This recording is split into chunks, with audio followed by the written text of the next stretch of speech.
శుభోదయం మిత్రులారా, వార్తా కథనంపై విశ్లేషణ కార్యక్రమం టీజీటీవీ మార్నింగ్ న్యూస్ కు స్వాగతం. నేను మీ జల్లి సత్య. ముందుగా రాష్ట్రంలో ప్రధాన వార్తలను కనుక పరిశీలించినట్టయితే నేనే నెంబర్ 2 అని చెప్పి మరి ఇక్కడ రంకెలేసినటువంటి ఆ పొంగులేటి ఇప్పుడు ఏదైతే ఆయన పరిస్థితి కుడిదిలో పడ్డ ఎలుకలాగా తయారైంది. ఒకవైపు మరి ఇక్కడ విపక్షం, మరోవైపు స్వపక్షం కూడా ఆయనను ఇరికించడానికే ప్రయత్నం చేస్తా ఉన్నాయి. ఆయనను మరి ఇక్కడ రాజకీయంగా ఆయనను పూర్తి స్థాయిలో ఏదైతే తొక్కి పెట్టాలని అటు స్వపక్షం ప్రయత్నం చేస్తా ఉంటే, మరి ఇక్కడ ఏదైతే బీఆర్ఎస్ మీద నోరు జారి బీఆర్ఎస్ పార్టీలోనే పనిచేసి బీఆర్ఎస్ పార్టీలోనే గుర్తింపు తెచ్చుకొని బీఆర్ఎస్ వాళ్ళ విన్నే నోరు వారేసుకున్న పొంగులేటి అడ్డంగా దొరికిపోయిండు. ఆయన ఏదైతే అక్రమాలు ఏవైతే చేస్తా ఉన్నారో ఒక్కొక్కటిగా బయట పెట్టడంతో ఆయన ప్రెస్టేషన్ కి లోన్ అవుతా ఉన్నాడు. దానికి తోడు నమస్తే తెలంగాణ నిత్యం ఆయన కొడుకు చేస్తున్న అక్రమాలన్నింటిని కూడా బయట పెడతా ఉంటే నిన్న అక్కసుతోటి రంకెలేసిండు. మరి ఇక్కడ ఈ పొంగులేటి మొన్నటిదాకా బాంబులేట్ అయితే ఇప్పుడు బొంకులేట్ అయిండు. మరి ఆయన మీద వచ్చిన ఆరోపణలకు ఏదైతే సమాధానాలు చెప్పుకోవాలనో ఆరోపణలకు సంబంధించి మరి ఇక్కడ ఆయన ఏ విధంగా దాని నుంచి బయటపడాలి, క్లీన్ చిట్ తెచ్చుకోవాలి, మరి ఏదైతే తనకు సంబంధం లేదని చెప్పి నిరూపించుకోవాల్సిన వ్యక్తి మళ్ళీ ఏదైతే ఉల్టా ఆరోపణలతోటి బీఆర్ఎస్ మీద విమర్శలతోటి అదేవిధంగా మరి నమస్తే తెలంగాణ మీద అక్కసు వెళ్ళగక్కుతూ నిన్నటి రోజున పత్రికా సమావేశం ఏర్పాటు చేసిండు. ఆయన దుస్థితి ఏంటంటే ఆయన మీద వరుసగా వస్తున్న ఆరోపణలకు మరి ఇక్కడ ఆయనకు సంబంధిత మంత్రులు ఎవరు కూడా ఆయనకు క్లీన్ చిట్ ఇయ్యలే కానీ చివరికి ఆయనే మరి ఇక్కడ ఏదైతే వివరణ ఇచ్చుకోవాల్సిన దుస్థితి ఏర్పడ్డది. మరోవైపు చూసుకున్నట్టయితే ఆయన ఈ దుస్థితికి కారణం ఆయన సహచార మంత్రులే, ఆ ముఖ్యమంత్రి కారణం అని చెప్పి కూడా ఆయన భావిస్తా ఉన్నాడట. ఎందుకు అంటే రాఘవ కన్స్ట్రక్షన్ కు సంబంధించి మరి ఇక్కడ కొండలను పిండి చేస్తూ కోట్లాది రూపాయల వనరులను దోసుకుపోతున్నటువంటి ఆ క్రషర్ ఏదైతే ఉన్నదో ఆ క్రషర్ కు సంబంధించి అసెంబ్లీలో బీఆర్ఎస్ లేవనెత్తిన ప్రశ్నలకు అవును అది అక్రమాలు జరిగినాయి రాఘవ, మరి ఆ క్రషింగ్ యూనిట్ లో అక్రమాలు జరిగినాయి అని చెప్పి ప్రభుత్వమే సమాధానం చెప్పడం, వాళ్ళ దగ్గర నుంచి మేము ఫైన్ రికవరీ చేసినామని చెప్పి చెప్పడంతో ఇప్పుడు ఆ రాఘవ క్రషింగ్ సంస్థకు సంబంధించి మరి అందులో నుంచి బయటపడడానికి కారణాలు ఏం దొరకడం లేదు. దానికి తోడు ఇప్పుడు ఏదైతే నాగర్గుల్ భూములకు సంబంధించి 373 ఎకరాలలో మరి ఇక్కడ మెయిల్ పేరుతోటి అదేవిధంగా శిల్పా ఇన్ఫ్రా పేరుతోటి వీళ్ళ కొడుకు ఏ విధంగా అయితే అడ్డగోలు మరి ఇక్కడ బెదిరింపులకు పాల్పడుతూ బౌన్సర్లను పెట్టి ఆ భూములను కొట్టేయడానికి ఏదైతే ప్రయత్నం చేస్తా ఉన్నారో, కంచెలేసి రైతులను లోపల రానియకుండా అక్రమాలు సాగిస్తా ఉన్నారో అవన్నిటిని కూడా బట్టబయలు చేస్తా ఉంటే లేదు అక్రమాలకు మీరే కారణం అని చెప్పి కొత్త మాటలు మాట్లాడుతా ఉన్నాడు పొంగులేటి శ్రీనివాసరెడ్డి. నిజంగానే బీఆర్ఎస్ఏ కనుక మరి అక్రమాలను మరి అక్కడ ఆయన ప్రభుత్వంలోనే జరిగి ఉండే ఈ 10 సంవత్సరాల పాటులో ఇప్పటికే పెద్ద పెద్ద బిల్డింగులు లేచిండే కదా, ఇప్పటికే ఫ్లాట్ల రూపంలో పెట్టి ఎక్కడికక్కడ అమ్మి ఉండేరు కదా అంటే ఆయననే చెప్తాడు మళ్ళీ బీఆర్ఎస్ ప్రభుత్వమే అప్పుడు దాన్ని నిషేధిత జాబితాలో పెట్టింది, మేము దాన్ని యథావిధిగా కొనసాగిస్తున్నామని. ఈయననే బీఆర్ఎస్ మీద ఆరోపణలు చేస్తాడు, ఈయననే బీఆర్ఎస్ కు క్లీన్ చిట్ ఇస్తాడు. ఏది ఏమైనా ప్రెస్టేషన్ లో ఏం చేయాలనో తెలియక ఆయన మాట్లాడిన మాటలు, ఆయన చెప్పిన ఏదైతే మరి కథలు ఏవైతే ఉన్నాయో ఆయననే ఆ బురదలో ముంచేసినట్టుగా ఉన్నది. నిన్నటి రోజున అడవి పంది కథ, పంది కథ, సింహం కథ చెప్పినాడు. ఒక అడవిలనట ఒక పంది ఒక సింహం ఎదురెదురు పడతాయట, ఎదురెదురు పడితే పంది అట తొడగొడుతుందట, నువ్వు నన్ను ఏం చేయలేవన్నోలే సింహం దానికి ఒక 2 అడుగులు ముందుకేయంగానే ఆ పంది పోయట బురద గుంటలో మునిగి ఇప్పుడు రా చూసుకుందాం ఇక నన్ను టచ్ చేయని చెప్పి చెప్తుందట. అయినా కూడా సింహం దాన్ని తొక్కేస్తుందని అంటే ఇవాళ సింహం ఎవరో పందెవరో ఇవాళ తెలంగాణ ప్రజానీకం ఆలోచన చేసుకోవాలి. అంటే ఇక్కడ వెలుగుమట్ల భూములకు సంబంధించి కానీ నాగర్గుల్ భూములకు సంబంధించి కానీ సతీష్ షా పల్లవి షా భూములకు సంబంధించి కానీ గతంలో ఏదైతే వాచీల కుంభకోణానికి సంబంధించి కానీ మొన్నటి క్రషింగ్ యూనిట్ గారికి సంబంధించి కానీ ఆయన మీద మరి ఇక్కడ బురదలో బొరతనే ఉన్నది ఈ పంది. ఇప్పుడు ఏం చెప్తారో చేయిందని చెప్పి బీఆర్ఎస్ సింహాల మీదకి మరి రంకెలేస్తుంది. ఆ రంకెలను ఇప్పుడు ఇవాళ మరి బీఆర్ఎస్ నాయకులు సింహాలు తొక్కి పెడితే ఇవాళ సహచార మంత్రులు ఎవరు కూడా ఆయనకు సహకారం అందిస్తలేదని చెప్పి కుమిలిపోతుంది ఈ పంది అని చెప్పి మరి బీఆర్ఎస్ నాయకులు కూడా మళ్ళీ విమర్శలు చేస్తున్న పరిస్థితి మనం ఇక్కడ గమనించవచ్చు. వార్తా కథనాలను కనుక చూసుకున్నట్టయితే ముందుగా నమస్తే తెలంగాణలో బొంకులేటి రంకెలు, నాగర్గుల్ భూముల ఆక్రమణపై మంత్రి పొంగులేటి చిందులు అడ్డంగా దొరికిపోయి అడ్డగోలుగా అబద్ధాలు ఆరోపణలు, కేసీఆర్ కేటీఆర్ హరీష్ పై అసందర్భ వ్యాఖ్యలు దుర్భాషలు, భూదందాను బయటపెట్టిన నమస్తే తెలంగాణపై అసహనం, బీఆర్ఎస్ పై బురదెల్ల యత్నంలో బుక్ అయిన రెవెన్యూ మంత్రి, 2006లో నాటి కాంగ్రెస్ పాలనలోనే అక్కడ మొదలైన రిజిస్ట్రేషన్లు బీఆర్ఎస్ హయాంలోనే రిజిస్ట్రేషన్లు మొదలయ్యాయని అసత్యాలు, రేవంత్ ప్రభుత్వం ఏర్పడిన వారానికే తెరపైకి ఏజీపీఏ హోల్డర్ కరీం 11వ రోజే వందలాది మంది పోలీసులతో ఆ భూముల స్వాధీనం. కేసీఆర్ ప్రభుత్వ న్యాయ పోరాటాన్ని నేటికి కొనసాగిస్తున్న సర్కార్. బోర్డుల మాయాజాలంతో మంత్రి కుటుంబ దందాలు బట్టబయలు. భూముల వ్యవహారంలో బయటపడిన వ్యాపార భాగస్వాములు కోహినూర్, శిల్ప, ఏక్యూ స్పేర్ ఒకే గూటి కంపెనీలు అవన్నీ కూడా బయటపెట్టిన నమస్తే తెలంగాణ. అందుకే పొంగులేటి గింగిరాలు. వాస్తవాలు దాచిపెట్టి అవాకులు చెవాకులు అడ్డగోలు కూతలు డైవర్షన్ కే మెగాతో తెర వెనుక ఒప్పందాలంటూ తప్పుడు మాటలు. గజ్జి కుక్కలు, అడవి పందులు, గాడిదలంటూ తీవ్ర అసహన భాష.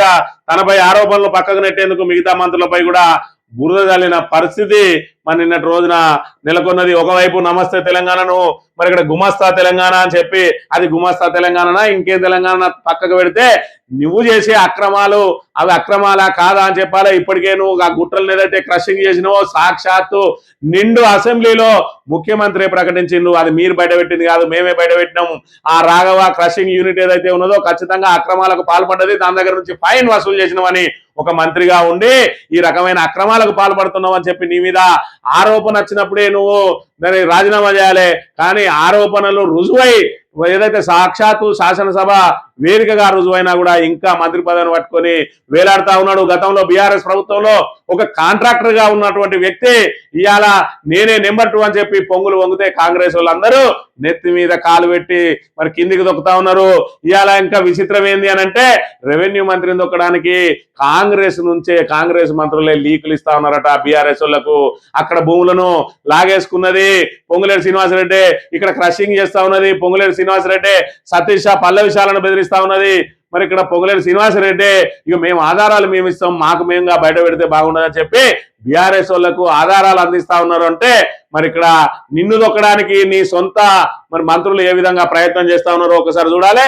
ఖచ్చితంగా ఆధారాలు ఇస్తా ఉన్నారంటే నీ అక్రమాలు జరిగినా కాదా అనేది ఒకసారి ఆలోచన చేసుకోవాలి. అందుకే 15 రోజుల నుంచి వ్యవహారం అంతా నడుస్తా ఉన్నా కూడా ఏ మంత్రి కూడా వకాల్తా ఉంచుకోవడం లేదు. ఎందుకంటే పొంగులేటి అక్రమాలన్నీ కూడా వాస్తవాలని చెప్పి ఒకవైపు, రెండో వైపు అన్ని ఆధారాలు ఉన్నాయి, మూడోది వాళ్ళే ఆధారాలన్నీ కూడా మరి ఇక్కడ బీఆర్ఎస్ నేతలకు ఇస్తా ఉన్నారు. ఎందుకు అని అంటే మరి ఇక్కడ నువ్వేదైతే ఇవాళ వేరే పార్టీ నుంచి 4 రోజుల ముందు వచ్చి ఇవాళ మా అందరి మీద నేనే నెంబర్ 2 అని చెప్పుకుంటావా అని చెప్పి సీనియర్ కాంగ్రెస్ మంత్రులు రగిలిపోతా ఉన్నారట. అందుకే నిన్ను తొక్కి నారదీస్తామని చెప్పి మరి కాంగ్రెస్ వాళ్ళు మరి సీనియర్ కాంగ్రెస్ నాయకులు ఎట్లా ఉంటారంటే ఓపికగా ఉంటారు, సహనంగా ఉంటారు. మరి ఏదైతే వాళ్ళు నిన్ను బొందబెట్టరాక కూడా నీకు వాళ్ళు ద్రోహం చేస్తారనేది తెలియదు. అందులోనే నిన్ను బురదగుంటలో దొక్కిండ్రు. ఇవాళ నువ్వు బురద పంది అయినా కూడా ఇడిచిపెట్టడం లేదనే విషయాన్ని మనం ఇక్కడ ప్రధానంగా గమనించాలి.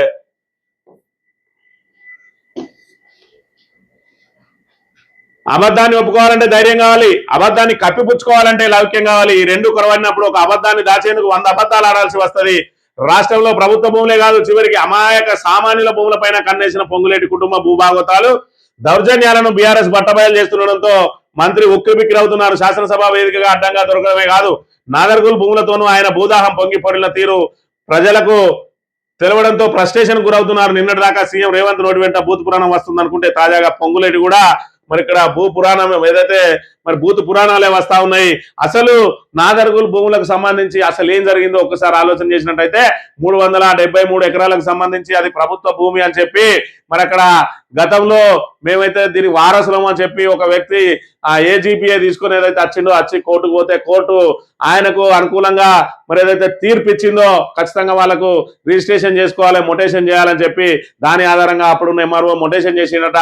దాన్ని మరి ఏదైతే దానికి సంబంధించి నాలా కన్వర్షన్ చేయాలంటే ఆర్డీఓ అక్కడ ఆపేసి నాలా కన్వర్షన్ చేయడం వీలు కాదు, అది ప్రభుత్వ భూమి అని అంటే మాకు కోర్టు ఆర్డర్ ఉన్నది అని అంటే కోర్టు ఆర్డర్ మీకు రిజిస్ట్రేషన్ వరకు మాత్రమే ఇచ్చింది, నాలా కన్వర్షన్ చేయము అని అంటే వాళ్ళు మళ్ళీ కోర్టుకు పోతే ప్రభుత్వం కూడా కోర్టుకు పోయి ఇదంతా కూడా మరి ఇక్కడ వాళ్ళకి సంబంధించిన భూమి కాదు, ఇది ప్రభుత్వ భూమినే, ఇది సీలింగ్ భూమికి సంబంధించింది కాబట్టి దీని క్రయ విక్రయాలు జరగకూడదు, ఇది ఖచ్చితంగా ప్రభుత్వ భూమి అని చెప్పి వాదనలు జరుగుతున్న తరుణంలో 2016 నుంచి ఇప్పటి వరకు కూడా మరి సుప్రీంకోర్టు వరకు కూడా వెళ్ళింది. అవి అదే విధంగా నడుస్తా ఉన్నది.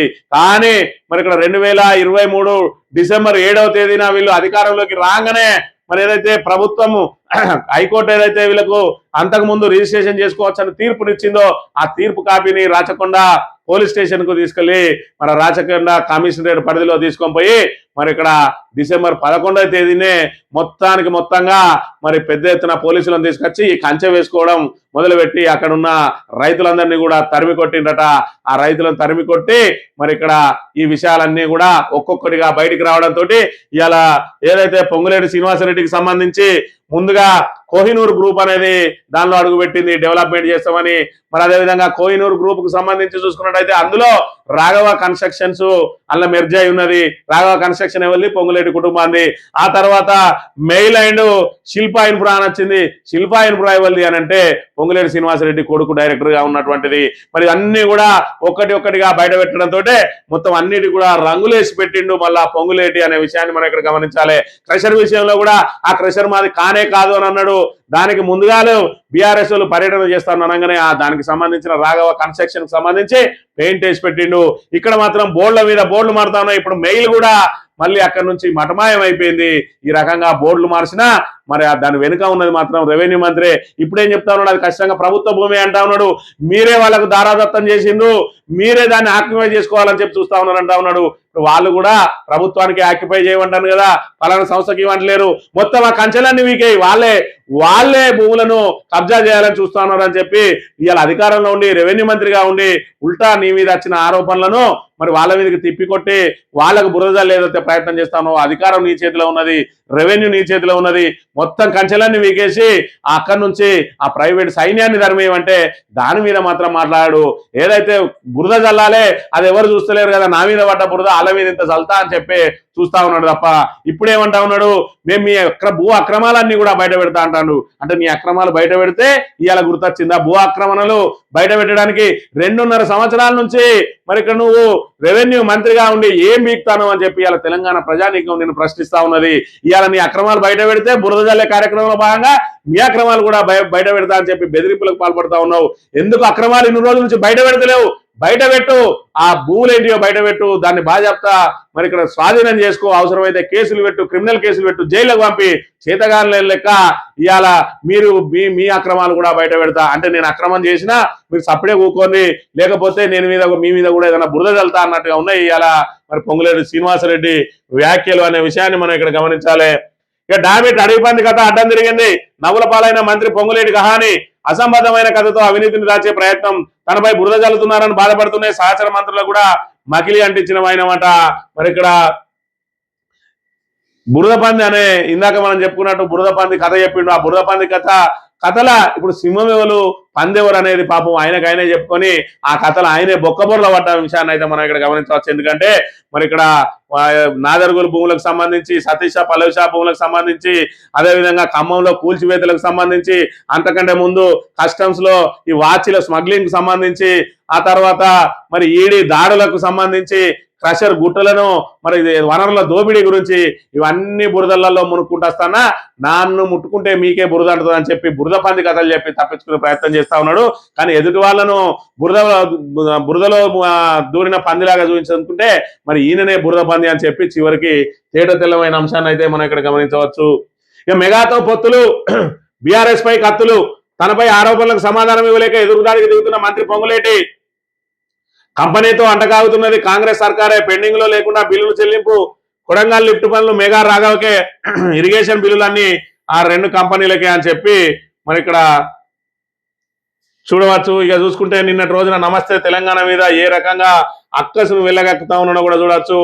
ఎర్రగా కందిన ముఖం, ఆక్రోశాన్ని దాచలేని ఆవేశం, ఓదారు మరిచిన బజారు భాష, నేరాన్ని కప్పించుకోలేని దేవరింపు, అధికారంతో భయపెట్టే బెదిరింపు, హాలు దద్దరిల్లిపోయే అరుపులు, లాంగ్వేజ్ లేదు, బాడీ లాంగ్వేజ్ బాగలేదు. పక్కనున్న సహచరుల మంత్రులు తలదించుకొని తలడిల్లుతుండగా ఆ పక్కనున్న నేతలు విస్తుపోయి చూస్తుండగా తెలంగాణ రాష్ట్ర రెవెన్యూ మంత్రి శ్రీమాన్ పొంగులేటి శ్రీనివాసరెడ్డి గారు మరి ఏ విధంగా నిన్నటి రోజున రంకెలేసిండు అనే విషయాన్ని మనం ఇక్కడ ప్రధానంగా చూడాలి. ఇక్కడ చూసుకున్నట్టయితే నమస్తే తెలంగాణను చూపించుకుంటా మరి నమస్తే తెలంగాణ తప్పులే రాసినట్టు అయ్యే ఉంటే పరువు నష్టం దావా అయ్యి ఇంకేం కేసులు పెడతావు పెట్టు, మరి ఇక్కడ ఇయ్యాలేదో ఆ తప్పులను కప్పిపుచ్చుకోవడం కోసం నోరు నెత్తిలో పెట్టుకుంటే ఇవాళ తెలంగాణ ప్రజానీకం అన్ని కూడా గమనిస్తా ఉన్నారు. ఎవ్వరు కూడా ఇక్కడ ఇవాళ అమాయకులు లేరు అనే విషయాన్ని మనం ఇక్కడ ప్రధానంగా గమనించాలి. నీ అనుకూల పత్రికలలో నువ్వేదో ఇంద్రుడు చంద్రుడు అని రాయించుకున్నంత మాత్రాన ఇవాళ నీ కొడుకు నువ్వు స్వయంగా సతీష్ పల్లవి షా ఇంటికి వెళ్ళి మిమ్మల్ని ఇదే భూమిలో సజీవంగా పాతి పెడతామని చెప్పి ఆ రోజు వాళ్ళు అక్కడ చెప్పింది యావత్ తెలంగాణ ప్రజానీకం అంతా కూడా విన్నారు. భూముల మీద మీరు పడి ఏ విధంగా భూములను దోచుకుపోతా ఉన్నారో తెలంగాణ ప్రజానీకం అంతా కూడా చూస్తా ఉన్న విషయాన్ని కూడా మనం ఇక్కడ గమనించాలి. పాపం ఈయన ఏదైతే ఆ ప్రెస్టేషన్కి పోయి ఆ ఒర్రుడుకు మరి ఇక్కడ ఆయనే నీళ్లు తాగాల్సిన దుస్థితి కూడా ఏర్పడ్డ అంశాన్ని మనం ఇక్కడ గమనించవచ్చు. ఇక్కడ బోర్డుల సంగతి చూస్తే ఇక్కడ జాయింట్ డెవలప్మెంట్ బయట మెయిల్ అండ్ శిల్పా ఇన్ఫ్రా మరి ఇక్కడ this property belong to Kohinoor group. ఈ కోహినూర్ గ్రూప్ లో ఎవరు ఉన్నారు అని అంటే పొంగులేటి శ్రీనివాసరెడ్డి కొడుకున్నాడు. ఈ శిల్పా ఇన్ఫ్రాలు ఎవరు ఉన్నారు అంటే పొంగులేటి శ్రీనివాసరెడ్డి కొడుకున్నాడు. మరి ఇవన్నీ కూడా ఇలా ఎందుకు ఇక్కడ నుంచి మాయమైనవి, వీటి కలర్ ఎందుకు వేసిండో తెలంగాణ ప్రజానీకం ఆలోచించుకోవాలి. మీరు చేసేటి అన్ని మరి ఇక్కడ మంచి పనులే, లేదు ఈ సంస్థలకు మీకు సంబంధం లేదనుకుందాం, మరి ఇక్కడ ఎందుకు ఇక్కడ పెయింట్ వేసిరు? ఆ రోజు క్రషర్ కాడికి పోగానే రాఘవ కన్స్ట్రక్షన్ కు సంబంధించిన దాని మీద పెయింట్ వేసిరు. ఇవాళ మరి ఇక్కడ నాదర్గుల్ భూముల దగ్గర పోగానే మరి ఇక్కడ ఏదైతే మెయిన్ గేట్ కు పెట్టినటువంటి ఇక్కడ joint venture by joint development by అని చెప్పి, అదేవిధంగా దిస్ ల్యాండ్ బిలాంగ్స్ టు అని చెప్పి మరి పెట్టినటువంటి కోహినూరు కానీ మెయిల్ కానీ శిల్ప ఇవన్నీ ఎందుకు పెయింట్ వేసి పెట్టినరో దీన్ని బట్టే అర్థమవుతా ఉన్నది వీళ్ళు ఎంత దొంగలు అనే విషయాన్ని మనం ఇక్కడ గమనించాలి. పొంగులేటి శ్రీనివాసరెడ్డి దీని వెనుక అసలు కథ ఏంటంటే పొంగులేటి శ్రీనివాసరెడ్డి అట ఖమ్మంలో ఉన్న ఎమ్మెల్యేలందరికీ కూడా నేనే ఖర్చు పెట్టినా కాబట్టి వాటన్నిటిని రికవరీ చేసుకోవాలనంటే మరి ఇక్కడ నాకు తక్షణంగా డబ్బులు వచ్చేది, అతి పెద్దగా డబ్బులు వచ్చేది మరి భూముల మీదనే కాబట్టి రెవెన్యూ మంత్రిగా ఆయనే కొట్లాడి రెవెన్యూ మంత్రి తీసుకొని ఎక్కడ భూమి దొరికితే అక్కడ వాటి మీద గద్దల్లాగా వాలి ఇవాళ భూములన్నింటినీ కూడా కబ్జాలు పెడతా ఉన్న పరిస్థితిని మనం ఇక్కడ చూడాలి. అధికారంలోకి వచ్చి వారం రోజులు గడవక ముందే 373 ఎకరాలకు మరి ఇక్కడ టోపీ పెట్టిండు. ఇక్కడ నుంచి మొదలుకొని ఆయన కబ్జాల పర్వం మామూలుగా లేదు. ఇది ఇంకా షాంపిల్ మాత్రమే, తవ్వినా కొద్దీ పెంకలే వెళ్తా ఉన్నాయి పొంగులేటి శ్రీనివాసరెడ్డి మరి ఆయన వ్యవహారంలో అని చెప్పి మనం ఇక్కడ చెప్పక తప్పదు. ఇక్కడ చూసుకున్నట్టయితే మరి ఇక్కడ నమస్తే తెలంగాణ చెప్పింది, అవును మేము గుమస్థాలమే కానీ మీకు కాదు గుమస్థాలము, రాజకీయ నాయకులకు కాదు ప్రజలకు గుమస్థానం అని చెప్పి చెప్తున్న పరిస్థితిని మనం ఇక్కడ ప్రధానంగా గమనించాలి. ఇక జీవన్ రెడ్డితో కేటీఆర్ భేటీ, మాజీ మంత్రి ఇంటికి వెళ్ళనున్న వర్కింగ్ ప్రెసిడెంట్ బీఆర్ఎస్ లోకి లాంఛనంగా ఆహ్వానించనున్న కేటీఆర్ అట ఇలా జీవన్ రెడ్డి దగ్గరికి మరి జగిత్యాలకు పోతా ఉన్నాడు. పెద్ద మనిషిని పార్టీలోకి రావాలని చెప్పి మరి సగౌరవంగా ఆహ్వానించడానికి వెళ్తా ఉన్న పరిస్థితిని మనం ఇక్కడ గమనించాలి. ఇక పశ్చిమాసియా యుద్ధానికి ఇరాన్, ఇజ్రాయెల్, అమెరికా 2 వారాల పాటు కాల్పుల విరమణ ఒప్పందం జరిగిందట. మరి దీనికి సంబంధించి అంగీకారం జరిగింది. హార్మూజ్ను తెరిచేందుకు ఇరాన్ కూడా సమ్మతించిందట. మరి గంటల్లోనే మళ్ళీ మూతపెట్టింది. దీర్ఘకాల శాంతికి ఇస్లామాబాద్ లో 11న అమెరికా ఇరాన్ చర్చలు అని చెప్పి మరి పూర్తి స్థాయిలో లెబనాన్ మీద కూడా మీరు దాడులు ఆపాలని చెప్పి ఏదైతే ఇరాన్ మరి ఇక్కడ ఇజ్రాయెల్ ను డిమాండ్ చేస్తా ఉన్నదో వాళ్ళు ఆపకపోవడంతో హార్మూజ్ సంధిని వెంటనే మళ్ళీ మూసేసింది అని చెప్పి చెప్తా ఉన్న పరిస్థితి. ఇక రేవంత్ రెడ్డికి సంబంధించి చూసుకున్నట్టయితే మోడీ కళ్ళల్లో ఆనందం కోసమైనా రేవంత్ తహతహ, అందుకైనా అస్సాంను వదిలి వరుసగా కేరళ పర్యటనలు, ఇండియా కూటమికి చెందిన విజయంపై తీవ్ర విమర్శలు, అస్సాం సీఎం హిమంత విషయంలో పలాయనవాదం, రాహుల్ ను అవమానించిన పల్లెత్తు మాట అనని రేవంత్, హిమంత వాచాలతను దుసుమాడింది కేసీఆర్ ఒక్కరే. హిమంత బిశ్వ శర్మ మరి రాహుల్ గాంధీ మీద ఆయన ఏదైతే మరి తీవ్రమైన వ్యాఖ్యలు చేసిన రోజు కూడా రేవంత్ రెడ్డి స్పందించలేదు. మరి ఆ రోజు కూడా కేసీఆర్ అంతకు ముందే మరి ఆ వ్యాఖ్యల మీద స్పందించిన పరిస్థితి. మరోవైపు చూసుకున్నట్టయితే ఇలా కేరళలో ఉన్నటువంటి మరి ఇక్కడ ఎల్డిఎఫ్ మరి విజయన్ ఎవరైతే ఉన్నారో ఆ విజయన్ ఏదైతే మరి ఇక్కడ వీళ్ళ ఉన్న ఇండియా కూటమిలో ఆయన కూడా ఒక భాగస్వామి అయినా కూడా మరి ఆయన మీదకి చిందులేస్తా ఉన్నాడు. కానీ ఇలా బీజేపీ తరఫున ఉన్నటువంటి మరి ఇక్కడ అస్సాంలో బీజేపీ ముఖ్యమంత్రిగా ఉన్నటువంటి కాంగ్రెస్ ను వీడి బీజేపీలో చేరి బీజేపీలో ముఖ్యమంత్రిగా మారిన హేమంత్ బిశ్వ శర్మ మరి ఆయన రాహుల్ గాంధీ మీద హేట్ స్పీచ్ చేసిండు. అయినా కూడా మరి అస్సాం ముఖ్యమంత్రి మీద ఒక్క మాట మాట్లాడు, ఒక్కరోజు కూడా అక్కడికి ప్రచారానికి పోడు. ఎందుకంటే మరి అలా ఈయన కేరళకు పోయేది కూడా అక్కడ మోడీకి లబ్ధి చేకూర్చడానికి, యూడిఎఫ్ ను ఓడించడానికే తప్ప ఈయన వ్యాఖ్యల ద్వారా మరి అక్కడ విజయానికి సానుభూతి లభించి ఆయనే విజయం సాధించే అవకాశం కూడా ఉంటుంది, మోడీకి అనుకూలంగా కూడా ఉంటుంది అనే విషయాన్ని మనం ఇక్కడ గమనించాలి. సాక్షి దినపత్రిక విషయానికి వస్తే ఎట్టకేలకు శాంతి అట, 2 వారాల పాటు విరమణ, అమెరికా ఇజ్రాయెల్ అంగీకారం అని చెప్పి చెప్తున్న పరిస్థితి. ఈ హరీష్ రావు కేటీఆర్ తాటాకి చెప్పులకు బెదరమాట, నా తప్పుంటే ముక్కుకు నెలకు రాస్తా. మీడియా సమావేశంలో రెవెన్యూ మంత్రి పొంగులేటి, అయితే నువ్వు ఎన్ని రోజులు ముక్కు నీళ్ళకు రాసినా నీ పాపాలు పోవు, ఎందుకంటే 100% నీ తప్పే. నీ కొడుకు అసలు ముఖ్యమంత్రి రాఘవ కన్స్ట్రక్షన్ కును మరి పొంగులేటికి సంబంధం లేదంటాడు, అందులో ఉన్నది నీ భార్య ఉన్ను నీ కొడుకు. మరి నీ భార్య నీ కొడుకే నీకు సంబంధం లేకపోతే నువ్వు మరి ఒక్కనివేనా ఏకలింగానిగానే ఉంటే నువ్వు చేస్తేనే తప్పు, నీ కుటుంబ సభ్యులకు సంబంధం లేదు అని చెప్పిన రోజే నీ మొత్తం నీది తప్పు అని చెప్పి అసెంబ్లీ సాక్షిగా అందరికీ తేడతెల్లమైంది. ఖచ్చితంగా నువ్వు ముక్కు నేలకు రాసినా నిన్ను తెలంగాణ ప్రజానీకం, స్వయంగా నీ ఖమ్మం ప్రజానీకం నిన్ను వదిలేయరు. నీ కబ్జాల భాగవతాన్ని, నీ అక్రమాలను, నీ దోపిడీని తెలంగాణ యావత్ ప్రజానీకం గమనిస్తా ఉన్నది. ఇటు ఏదైతే విపక్షం కాదు, నీ స్వపక్షం కూడా నీ బట్టలు ఇవ్వడానికే మరి వాళ్ళు సిద్ధపడతా ఉన్న పరిస్థితిని కూడా నువ్వు ఆలోచన చేసుకోవాలి. వరంగల్ ఎయిర్పోర్ట్ కు 3 నెలల్లో భూమి పూజ. ఆదిలాబాద్ లో రక్షణ శాఖ ఆధ్వర్యంలో విమానాశ్రయం ప్రజల కోసం సివిల్ టెర్మినల్ 17న ఓఎల్ఏ సర్వే. కేంద్ర మంత్రులు కిషన్ రెడ్డి, రామ్మోహన్ నాయుడు వెల్లడి. పెద్దపల్లిలో విమానాశ్రయానికి ఓకే. కొత్తగూడెంలో సహజం కాదు. పెద్దపల్లిలో అంటే బసంత నగర్ విమానాశ్రయం గతంలోనే ఉండే, మరి దాన్ని కూడా పునరుద్ధరణ చేస్తాం. అదేవిధంగా వరంగల్లో, అదేవిధంగా మరి ఇక్కడ ఏదైతే ఆదిలాబాద్ లో కూడా మరి ఇక్కడ త్వరలో శంకుస్థాపన చేయబోతా ఉన్నారు. ఏదైతే ఆ పక్కన ఉన్న ఆంధ్రప్రదేశ్ లో 5-6 మరి విమానాశ్రయాలని మనం ఇక్కడ చూసుకున్నట్టయితే ఒకటే విమానాశ్రయం ఉన్న తెలంగాణకు సంబంధించి మరి గత ప్రభుత్వం అనేక రకాల ప్రపోజల్స్ పెట్టింది. మామనూరు విమానాశ్రయం అయితేంది, అదేవిధంగా ఆదిలాబాద్ విమానాశ్రయం అయితేంది. మరి అవి ఇప్పుడు పట్టాలు ఎక్కబోతున్న అంశాన్ని అయితే మనం చూడవచ్చు. సిఎస్ఆర్ ను ఖర్చులా కాకుండా భాగస్వామ్యంలో చూడండి. నిధులు వినియోగించే రంగాలను మీరే ఎంచుకోండి. పిల్లలకు నాణ్యమైన విద్య అందరి బాధ్యత. కంపెనీల ప్రతినిధులతో సీఎం రేవంత్ రెడ్డి. ఆఖరికి 50 కోట్లు 100 కోట్లు ఏదైతే సిఎస్ఆర్ నిధులు వస్తాయో ఇక వాటి కోసం కూడా పరితపించాల్సిన పరిస్థితి ఏర్పడ్డది. ఇవాళ ముఖ్యమంత్రికి సిఎస్ఆర్ అనేది చిన్న విషయం. ఇవాళ మనది ఏదైతే 3 లక్షల కోట్ల బడ్జెట్ దాటినదల్లా 100 కోట్లు 150 కోట్లు అచ్చటలతోటి టైం స్పెండ్ చేసి ఇక్కడ చూస్తా ఉన్నాడు. ఇవాళ అనేక శాఖలను విస్మరిస్తా ఉన్నాడు. ఇవాళ ఏ విధంగా మనం ఆదాయ వనరులను పెంచుకోవాలని చెప్పి ఆలోచనలు లేకుండా కేవలం ఏదైతే వాళ్ళు ఇచ్చే 2% సిఎస్ఆర్ ఏదైతే ఉన్నదో అది మీరు ఇతర రాష్ట్రాల్లో ఖర్చు పెట్టకుండా మా దగ్గరనే పెట్టండి అని చెప్పి ఏదో ఒక అధికారిని మరి వాళ్ళను పిలిచి అవన్నిటిని కూడా ఇంప్లిమెంట్ చేయించే అవకాశం ఉన్నా కూడా ఇవాళ స్వయంగా వాళ్ళతో కూర్చొని బయటికి మాత్రం పిఆర్ స్టంట్లు చాలా పనులు చేసిందని ఇవాళ ముఖ్యమంత్రి చేయాల్సిన పనైనా ఈ 100 కోట్ల కోసం వీళ్ళందరినీ కూర్చొని పెట్టుకొని మాట్లాడాల్సిన అవసరం ఉన్నదా? ఒక్కసారి ఆలోచన చేయాలి. ఇవాళ ముఖ్యమంత్రి మరి ఇక్కడ వేలాది కోట్ల రూపాయల మనకు ఈ లోటు బడ్జెట్ ఉంటా ఉన్నది. దీన్ని ఏ విధంగా పూడ్చాలి అనే దాని మీద మరి శ్రద్ధ లేదు. ఇవాళ రెవెన్యూ ఏ విధంగా పెంచుకోవాలి, అదే విధంగా ఇవాళ హైడ్రా ద్వారా జరిగిన నష్టాన్ని ఏ విధంగా పూడ్చుకోవాలి, అసలు రియల్ ఎస్టేట్ మరి డమాల్ అయిపోయింది, వీళ్ళందరికీ ఏ విధంగా భరోసా కల్పించాలి, ఇంకా ఆదాయ వనరులను ఏ విధంగా పెంచుకోవాలనేది వీటన్నిటిని మాని ఇవాళ 100 కోట్ల కోసం 150 కోట్ల కోసం కూడా మరి ఇక్కడ దేబరించే పరిస్థితి వస్తా ఉన్నది. ఎందుకంటే మనది చేబదల మీద నడుస్తున్న ప్రభుత్వం. అప్పులు కాదు, అప్పులు దాటిపోయి అప్పులు ఎఫ్ఆర్బిఎం పరిధి దాటింది కాబట్టి కేవలం చేబదళ్ళు కూడా తీసుకొని నడిపిస్తున్నటువంటి దుస్థితిలో ఉన్నది ఇలా మరి రేవంత్ రెడ్డి ప్రభుత్వం అనే విషయాన్ని మనం ఇక్కడ గమనించాలి. ఆంధ్రజ్యోతి విషయానికి వస్తే ఇరాన్ అమెరికా ఉమ్మడి టోల్గేట్ అట. హార్మోజ్ లో అధికారికంగా ఛార్జీలు ఇప్పటికే వసూలు చేస్తున్న ఇరాన్ సంయుక్త వ్యవస్థ ఏర్పాటు చేస్తా ఉన్న డొనాల్డ్ ట్రంప్ అట. ఇక వీడు కూడా వచ్చి వాళ్ళకి వచ్చే లాభాన్ని మరింత మరి దోసుకునే ప్రయత్నం చేస్తారు. జనగణనలో ప్రశ్నలకు ప్రజలు జవాబు ఇవ్వాల్సిందే. ప్రశ్నలు అడిగే అధికారం ఎన్యూమరేటర్లకు ఉంటుంది. సమాధానాలు ఇవ్వడానికి నిరాకరిస్తే 1000 జరిమానా. తప్పుడు సమాచారం ఇచ్చినట్టు తేలితే 3 ఏళ్ల జైలు శిక్ష.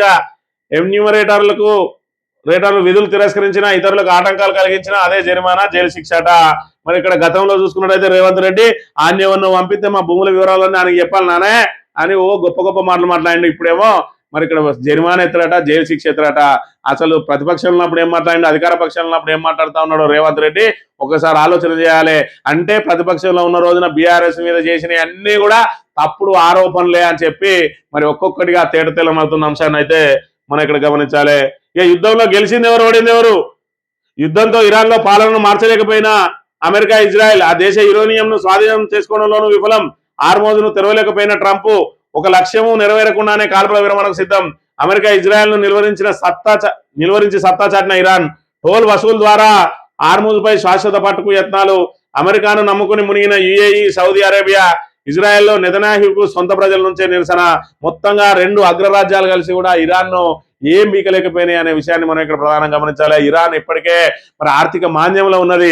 అయినప్పటికీ కూడా అమెరికా లాంటి అగ్రదేశాన్ని, ఇజ్రాయెల్ లాంటి మరి ఆధునిక టెక్నాలజీ కలిగినటువంటి దేశాన్ని మరి ఇక్కడ నిలువరించింది అని అంటే మరి ఇతోధికంగా ఇరాన్ కూడా కొంత ఆయుధ సంపత్తికి సంబంధించిన సహకారం ఇటు రష్యా నుంచి కానీ ఇటు చైనా నుంచి కానీ జరిగింది అని చెప్పి అయితే చెప్తా ఉన్నారు. ఏది ఏమైనా ఇరాన్ ఒంటరిగా నిలబడి రెండు అగ్రరాజ్యాలను మరి ఇక్కడ గడగడలాడించి ఇలా వాళ్ళు ఏం సాధించకుండానే వాళ్ళే కాల్పుల విరమణకు వచ్చే పరిస్థితిని తీసుకొచ్చిందనే విషయాన్ని అయితే మనం గమనించాలి. భూదందా మీది నిందలు మాపైన 2014లో నాగరదుల భూముల రిజిస్ట్రేషన్ ముటేషన్ కూడా బీఆర్ఎస్ హయాంలోనే 3 సంవత్సరాలకు ప్రభుత్వమే కట్టబెట్టింది. ఇప్పుడు నువ్వు గుంజుకో, ప్రభుత్వమే కట్టబెట్టింది. ఆ రోజే ఇదంతా బీఆర్ఎస్ వాళ్ళే, ఆ 373 ఎకరాలు బీఆర్ఎస్ వాళ్ళే స్వాధీనం చేసుకుందాం అని చెప్పి నీ మీద ఆరోపణలు చేస్తాను.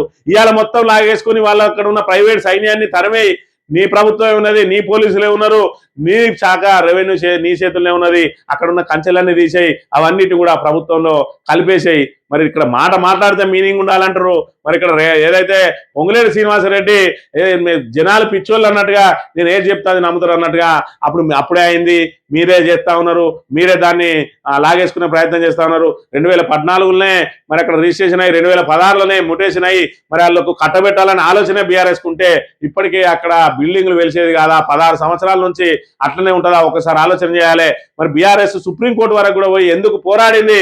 వాళ్ళని ఇప్పటికి కూడా నిషేధిత జాబితాలను ఎందుకు పెట్టింది?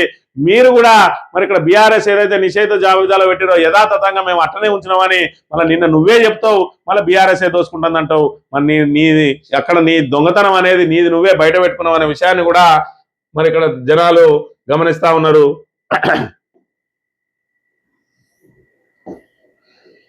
స్వీపర్ సార్ జిహెచ్ఎంసీ పరిధిలో బిఎల్ఓలుగా పారిశుద్ధ్య కార్మికులు 10th కూడా చదవని వారికి బాధ్యతలు 94 మంది ఎంపిక, యాప్లు ఓటర్ల జాబితాల పరిశీలనకై వారికి అవగాహన ఏది? సర్వేలో తీవ్ర ఇబ్బందులు, సోషల్ మీడియాలో వీడియోలు వైరల్, విమర్శలతో దిద్దుబాటు చర్యలు, ఆ 94 మంది తొలగింపట. ఇవాళ ప్రభుత్వం ఎట్లున్నది? మరి అదే విధంగా ఇవాళ జనగణన మీద ప్రభుత్వానికి చిత్తశుద్ధి ఏమున్నది అని అంటే జిహెచ్ఎంసీకి సంబంధించిన 94 మంది స్వీపర్లు, ఆ స్వీపర్లను బిఎల్ఓగా నియమించిందట. మరి ఇవాళ ఏదైతే ఒక జనగణనకు సంబంధించి ఎంత టెక్నికల్ గా పట్టు ఉండాలి, దాని మీద యాప్లలో ఎంటర్ చేయాలి, వాళ్ళకు చదవచ్చు ఉండాలి, ఎన్యూమరేటర్లకు మరి ఇక్కడ వాళ్ళ దగ్గర నుంచి సరైన సమాచారం సేకరించాలి. మరి అలా చదువు రాని వాళ్ళే ఇప్పుడు అక్కడ స్వీపర్లుగా ఎక్కువ సంఖ్యలో ఉన్నారు. వాళ్ళని తీసుకొచ్చి ఎన్యూమరేటర్లుగా చేసి ఇవాళ ఏం సమాచారాన్ని క్రోడీకరించుకోవాలనుకుంటా ఉన్నాడు? ఎంత నిర్లక్ష్యం వహిస్తా ఉన్నది ఇవాళ జనగణన మీద. మరి కాంగ్రెస్ ప్రభుత్వం ఒక్కసారి ఆలోచన చేయాలి. ఇవాళ సోషల్ మీడియాలో పెద్ద ఎత్తున దాని మీద విమర్శలు వచ్చిన తర్వాత 94 మందిని తొలగించిండు అని అంటే స్వీపర్లతో కూడా చేస్తా ఉన్నాడు. గతంలో చూసుకున్నట్టయితే ఆఫీసర్లు వచ్చి మరి ఇక్కడ వివరాలు సేకరిస్తేనే మా సమాచారం అంతా వాడేవాడు అత్త వాని చేతిలో పెడతాను అన్నావు. ఇలా ఆఖరికి స్వీపర్లను కూడా తీసుకొచ్చి వాళ్ళతో సమాచారం సేకరిస్తా ఉన్నాడు అంటే రేవంత్ రెడ్డి మరి ఆయన దుర్మార్గ పరిపాలన ఏ విధంగా ఉన్నదో ఒకసారి ఆలోచన చేయాలి. సమాజ అభివృద్ధికి చేయగలపడినట సిఎస్ఆర్ కోసం దేవరిల్లుతా ఉన్న పరిస్థితిని అయితే మరి ఇక్కడ చూడాలి మనం. ఇక ఈనాడు దినపత్రిక శాంతించిన అశాంతినట 2 వారాల కాల్పుల విరమణను అమెరికా ఇరాన్ అంగీకారం అయినా గల్ఫ్ దేశాలపై దూసుకెళ్లిన టెహ్రాన్ క్షిపణులట. లెబనాన్ పై ఇజ్రాయెల్ భీకరదాడులు, ఆ దాడులకు నిరసనగా హార్ముజ్ను మళ్లీ మూసేసిన ఇరాన్ ఒప్పందం నుంచి వైదొలుగుతామని హెచ్చరిక. షరతులపైన టెహ్రాన్ వాషింగ్టన్ భిన్న స్వరాలు. రేపు ఇస్లామాబాద్ వేదికగా చర్చలు, కాల్పుల విరమణను స్వాగతించిన భారత్. లెబనాన్ విన్ అయితే ఇంకా ఇజ్రాయెల్ విరుచుకపడతా ఉన్నది. 112 మంది మృతి చెందినట. 10 నిమిషాల్లో 100 లక్షలపై దాడులు జరిగింది అని చెప్తా ఉన్నది. ఇక్కడ చూస్తే విద్యాభివృద్ధికి 3 కంపెనీల నుంచి 110 కోట్ల రూపాయలు సిఎస్ఆర్ వచ్చినాయి. దానికి వాళ్ళతోటి మొత్తం చర్చల మీద చర్చలు జరుపుతా ఉన్నాడు. ఒక ఆఫీసర్కి అప్పచెప్పి ఏదైతే సిఎస్ఆర్ నిధులు ఏవైతే ఉన్నాయో వాళ్ళు ఖచ్చితంగా ఇక్కడ ప్రధాన కేంద్ర కార్యాలయం ఏవైతే ఉన్నాయో వాళ్ళు ఖచ్చితంగా ఈ సిఎస్ఆర్ 2% ఫండ్ ఏదైతే ఉన్నదో ఇక్కడనే వినియోగించేలా చర్యలు తీసుకోండి అని చెప్పి ఒక ఆదేశం ఇస్తే వాళ్ళందరూ చేసే అవకాశం ఉన్నా కూడా ఇవాళ నేనేదో పెద్ద తెలంగాణకు పెద్ద పొడుతన్న అన్నట్టుగా ఇవాళ వాళ్ళతో పెట్టుకొని ఒక ఫోటో రేవంత్ రెడ్డి మస్తు పని చేస్తాడని, ఇదా నువ్వు చేసే పని? ఇవాళ ఈ సిఎస్ఆర్ నిధులను ఇవాళ తీసుకురావడం కోసం వాళ్ళతో పెట్టి దానికి పిఆర్ స్టంట్లు, ఫోటోలు మరి ఇక్కడ తెలంగాణను ఈ 3,13,000 కోట్ల బడ్జెట్ పెట్టినటువంటి దీన్ని ఈ లోటు బడ్జెట్ ను ఏ విధంగా కవర్ చేసుకోవాలి, ఏ విధంగా తెలంగాణ ఆదాయాన్ని పెంచాలి, ఏ విధమైనటువంటి ప్రాజెక్టులకు మరి ఈ ప్రాజెక్టులను ఏ విధంగా పూర్తి చేయాలి, ఇలా విమానాశ్రయాలు అంటారు ఆ విధంగా భూసేకరణ ఏ విధంగా చేయాలి, పరిశ్రమలను ఏ విధంగా చేయాలి, పెట్టుబడులు వచ్చినాయని చెప్పి మనం కాగితాల విన్నే పెట్టినాం, ఎంఓయూలు అయినాయి, అవి ఎక్కడ కూడా గ్రౌండింగ్ అయితే లేవు. గ్రౌండింగ్ అవడానికి ఏం చేయాలి, రేపటి రోజున మరి ఇక్కడ మన సంక్షేమ పథకాలు అమలు చేయడానికి ఆదాయాన్ని ఏ విధంగా సమకూర్చుకోవాలి, రైతు భరోసా అని చెప్పి మరి ఇప్పటికే 2 సార్లు ఎక్కిపెట్టినాం, 3వ సారి 1 ఎకరానికి వేసినాం, మరి మిగతా ఎకరాలకు ఏ విధంగా వేయాలి, దానికి నిధుల సమీకరణ ఏ విధంగా చేయాలంటే ఎక్కడ భూములు ఉంటే అక్కడ దోసేయాలి, మరి ఇక్కడ వీలైనంత వరకు అమ్మేయాలి, అదేవిధంగా ఎక్కడ అప్పులు దొరికితే అక్కడ అప్పులు తీసుకొని రావాలి, దానికి తోడు అవసరమైతే చేబదళ్ళ మీదకెళ్ళి ప్రభుత్వాన్ని నడిపియాలి. ఇక ఇది రేవంత్ రెడ్డి ప్రభుత్వ తీరు. మరి ఆయన చేసే గొప్ప గొప్ప నిర్ణయాలు. ఇలా ముఖ్యమంత్రికి మరి ఎన్నెన్నో మరి ఏదైతే ఊపిరి సల్పనన్ని పనులుంటాయి, దానికి తోడు హోంమంత్రి ఆయననే, విద్యాశాఖ మంత్రి ఆయననే, మున్సిపల్ శాఖ మంత్రి ఆయననే, అయినా కూడా పెళ్లిళ్ళు పేరంటాలు ఫుట్బాల్ ఆడుకుంటా తిరుగుతా ఉన్నాడు అని అంటే ఆయనకు అసలు ఈయన ఏదైతే పాలన మీద పట్టున్నదా, పాలన కోసం ఆ పాలన మీద ఈయన సమీక్షలు ఉన్నాయా, ఆ పరిపాలనలో అసలు ఈయనకు పరిపాలన చేస్తుందా, పరిపాలన ఈయన జోక్యం ఉన్నదా, లేదంటే యథావిధంగా రొటేషన్ గా జరుగుతాయి, నాకేం పని, నేను ఇదే విధంగా మరి పెళ్లిళ్ళు పేరంటాలు తద్దినాలకు తిరుగుకుంటూనే ఉంటా అని అనుకుంటా ఉన్నాడా? ఒక్కసారి ఆలోచన చేయాలి. ఈ పరిపాలన ఏ విధంగా ఉన్నది, ఇలా తెలంగాణ భ్రష్టు పట్టడానికి కారణం ఏంటిదనేది తెలంగాణ ప్రజానీకం గమనించాలని కోరుతూ ఇది ఈ రోజు మార్నింగ్ న్యూస్ తెలియపలుతాను. Thank you very much.